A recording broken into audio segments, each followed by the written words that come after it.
And welcome back. Meritrust Credit Union is here as they are every Monday, and April is Financial Literacy Month, if you didn't know. And Ashley Manning is here to talk about young adults and credit. Thank you, Ashley, for coming. We appreciate it. All right, so let's get started.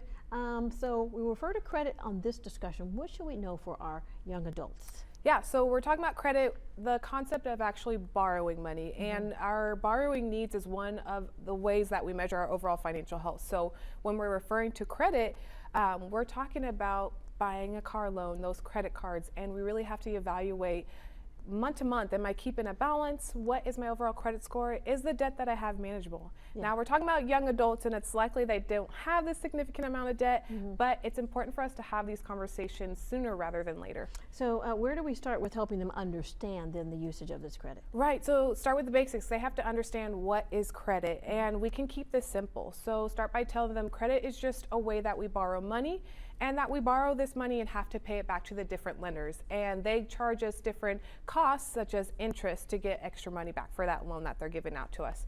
And you can explore different websites with your child, express what rates, how much they're actually paying on these different loans, depending on what their credit is. How do we help them apply those concepts? Yeah, it's a balancing act. We have our young adults, and they want to be independent. They want to do things on their own. So really, we have to let them know that the lines of communication are open, that we're available to talk with them. And a good way to do this is share some of your past experiences with money, maybe some mistakes you've made, how you overcame them, or things that you might do differently. This is going to give them a good idea of what to expect and how maybe they want to act differently.